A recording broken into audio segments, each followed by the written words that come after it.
وہ ماں باپ جن کی اولاد چھوٹی عمر میں فوت ہو جاتی ہے، یعنی بچہ نابالغ ہے، چاہے بچہ ہو چاہے بچی ہو، ایک ہے نابالغی کی عمر میں فوت ہو گئی، ایک وہ بچے ہوتے ہیں جن کو عربی میں سقط کہتے ہیں، سقط، سین قاف طا، اردو میں اس کو کچا بچہ بولتے ہیں، عربی میں سقط کہتے ہیں، یعنی حمل کا گر جانا۔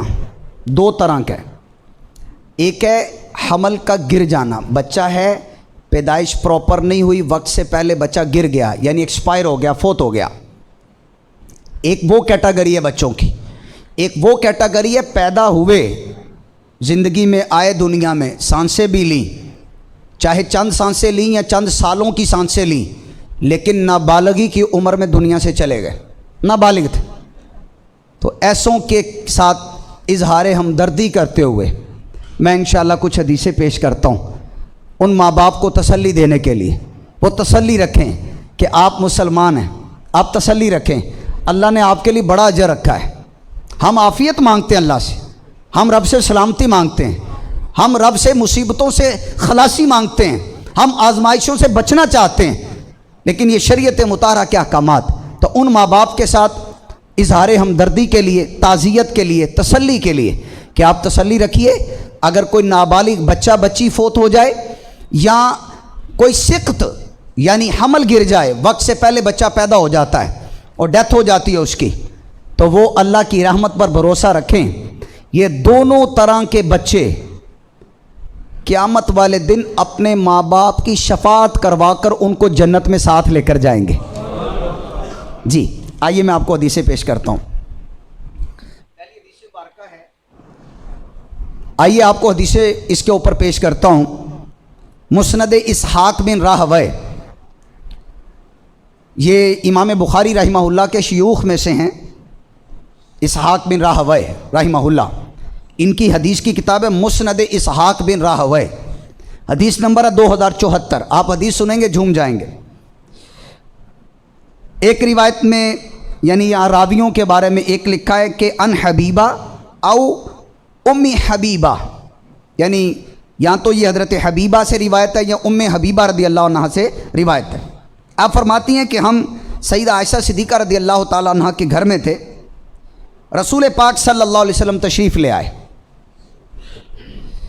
اور محبوب علیہ السلام نے ارشاد فرمایا ما من مسلمین یموت لہما ثلاثۃ اطفال، وہ دو مسلمان یعنی مرد و عورت، میاں بیوی، جن کے تین بچے فوت ہو گئے، اس حال میں لم یبلغ الحنث، کہ وہ بالغ نہیں ہوئے تھے، نابالغی میں تین بچے فوت ہو گئے کسی مرد و عورت کے، میاں بیوی کے، الا جیء بہم، ان کو لایا جائے گا، حتی یوقفوا علی باب الجنہ، ان تینوں بچوں کو جنت کے دروازے پر روک دیا جائے گا۔ کیوں روکا جائے گا؟ فیقال لہم، ان بچوں کو کہا جائے گا ادخلوا الجنہ، بچوں جاؤ جنت میں، بچوں جنت میں جاؤ۔ کون سے بچے؟ وہ نابالغ جو فوت ہو گئے۔ فیقولون، بچے کہیں گے ان ندخلوا، کیا صرف ہم اکیلے جائیں؟ کیا صرف ہم اکیلے جائیں؟ ولم يدخل ابوانا، کیا ہمارے ماں باپ جنت میں نہ جائیں؟ رب کی بارگاہ سے فرمایا جائے گا جنت میں جاؤ، وہ عرض کریں گے مولا کیا اکیلے جائیں؟ کیا ہمارے ماں باپ نہ جائیں؟ محبوب پاک صلی اللہ علیہ وسلم فرماتے ہیں ان بچوں کو کہا جائے گا ادخلوا الجنہ وابواکم، تم بھی جنت میں جاؤ، تمہارے ماں باپ بھی جنت میں جائیں۔ اب جب وہ ماں باپ جن کے بچے نابالغی میں فوت ہو گئے یہ حدیث سنیں گے، ان کو تسلی نہیں ہوگی کہ یہ بچے تو ہمیں جنت میں لے کر جا رہے ہیں، جن کی بچی 1.5 سال 2 سال 3 سال 4 سال 10 سال یعنی 9 سال نابالغ ہونے سے پہلے، بالغ ہونے سے پہلے اب وہ ایجوں کے اندر مختلف ہے، بیٹی ذرا جلدی بالغ ہو جاتی ہے، بچہ ذرا تاخیر سے ہوتا ہے، ان کی آگے ڈیٹیل ہے۔ نابالغ ہے ان کے بارے میں فرمایا۔ آئیے ایک اور حدیث مبارکہ میں آپ کو پیش کرتا ہوں بخاری شریف سے۔ اس حدیث میں تو 3 کا ذکر ہے، ابھی ایک اور حدیث مبارکہ بخاری کی پیش کرتا ہوں، اس میں بھی 3 بچوں کا ذکر ہے، لیکن دیگر اور حدیثیں ان میں 2 کا بھی ذکر ہے، 1 کا بھی ذکر ہے کہ اگر ایک بھی نابالغ بچہ فوت ہو جائے گا تو وہ قیامت والے دن شفاعت کرے گا ماں باپ کی، اور رب کی بارگاہ میں محبت کے ساتھ جھگڑا کرے گا، اے اللہ میرے ماں باپ کو جنت میں داخل کر دے۔ جی ہاں، اب بخاری کی حدیث سنیے، 1381 نمبر حدیث ہے۔ حضرت انس رضی اللہ عنہ روایت کرتے ہیں، رسول پاک علیہ السلام نے فرمایا ما من الناس مسلم یموت له 3 من الولد، وہ مسلمان جس کے 3 بچے فوت ہو جائیں، 3 بچے کون سے؟ نابالغ بچے، وہ فوت ہو جائیں، لم یبلغ الحنسا، جو بلوغت کو نہیں پہنچے، بالغ نہیں ہوئے، ایسے 3 بچے فوت ہو جائیں، الا ادخلہ اللہ الجنہ بفضل رحمتہ ایاہم، اللہ ان پر اپنا فضل و رحمت فرماتے ہوئے ان کو جنت میں داخل فرما دے گا۔ کن کو؟ جس کے 3 بچے فوت ہوئے ہیں اس کو جنت میں داخل کر دے گا۔ اب اس روایت کے اندر محبوب پاک صلی اللہ علیہ وسلم نے بالکل واضح طور پر بیان کیا۔ علامہ بدر الدین عینی شارح بخاری رحمہ اللہ نے اس بخاری کی یعنی پورا ایک باب باندھا اور اس کے تحت ڈھیروں حدیثیں لے کر آئے، آپ ڈھیروں، جس میں 2 کا بھی ذکر ہے، 1 کا بھی ذکر ہے، اور ان حدیثوں میں 3 کا ذکر ہے تسلی کتنی زبردست ماں باپ کے لیے، ماں باپ کے لیے تسلی ہے۔ ایک اور روایت سنتے ہیں، رسول اعظم صلی اللہ علیہ وسلم، اسی مضمون کی دیگر اور روایات بھی موجود ہیں۔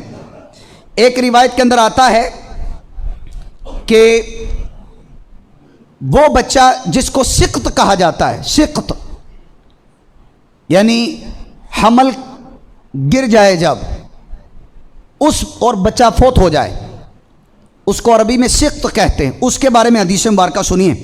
ابن ماجہ کی حدیث ہے، 1608 نمبر حدیث۔ حضرت علی 4 خلیفہ مولا مرتضیٰ رضی اللہ تعالیٰ عنہ فرماتے، بعض اوقات بندہ اپنے سوچتا کچھ ہے، رب کو کچھ اور منظور ہوتا ہے۔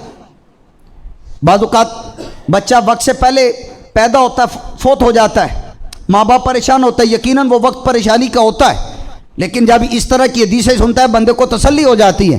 مولا علی رضی اللہ عنہ روایت کرتے ہیں، رسول پاک علیہ السلام نے فرمایا ان سقطہ لا یراغم ربہ، جو سقط ہے یہ اپنے رب کی بارگاہ کے اندر جھگڑا کرے گا۔ جھگڑا کون سا؟ او شفاعت والا، سفارش والا۔ اذا ادخل ابویہ النار، جب اس کے ماں باپ کو جہنم میں بھیجا جا رہا ہوگا نا، داخل کیا جا رہا ہوگا، تو یہ بچہ رب کی بارگاہ کے اندر جھگڑا کرے گا۔ کس بات کے لیے؟ اسی بات کے لیے، مولا میرے ماں باپ پر رحم کر دے، ان کو جنت میں داخل کر دے، اس کام کے لیے۔ فیقال، اس بچے کو کہا جائے گا، اس سقط کو، اس گرے ہوئے حمل کو کہا جائے گا ایھا السقط المراغم ربا، اے سقط، اے کچے بچے، اے وہ جو اپنے رب کی بارگاہ میں جھگڑا کر رہا ہے، ادخل ابویک الجنہ، اپنے ماں باپ کو جنت میں ساتھ لے جا۔ یہ کون سا بچہ؟ جو حمل گر جاتا ہے، سقط، کچا بچہ، وہ ماں باپ بھی تسلی رکھے، جن کے ساتھ زندگی میں خصوصاً ماں کو زیادہ صدمہ ہوتا ہے، تو وہ تسلی رکھے، باپ بھی تسلی رکھے۔ اس حدیث مبارکہ کے اندر سقط کے گرنے پر قیامت والے دن وہ بچہ کچا کل قیامت کے روز رب کی بارگاہ میں اپنے ماں باپ کے لیے سفارش کرے گا، شفاعت کرے گا، اور اللہ اس کو فرمائے گا اپنے ماں باپ کو جنت میں لے جا، وہ لے کر جائے گا تسلی کا سامان۔ اور شروع کے اندر جو آپ نے صحیح بخاری کی روایت سنی، رسول اعظم صلی اللہ علیہ وسلم کا فرمان، 1381 نمبر کی حدیث، حضرت انس رضی اللہ عنہ سے روایت، ما من الناس مسلم یموت له 3 من الولد لم یبلغوا، وہ مسلمان جس کے 3 بچے نابالغ کی حالت میں فوت ہو جائیں، الا ادخلہ اللہ الجنہ بفضل رحمتہ ایاہم، اللہ ان پر فضل و رحمت فرماتے ہوئے اس مسلمان کو جس کے 3 بچے نابالغی کی حالت میں فوت ہو گئے ہوں،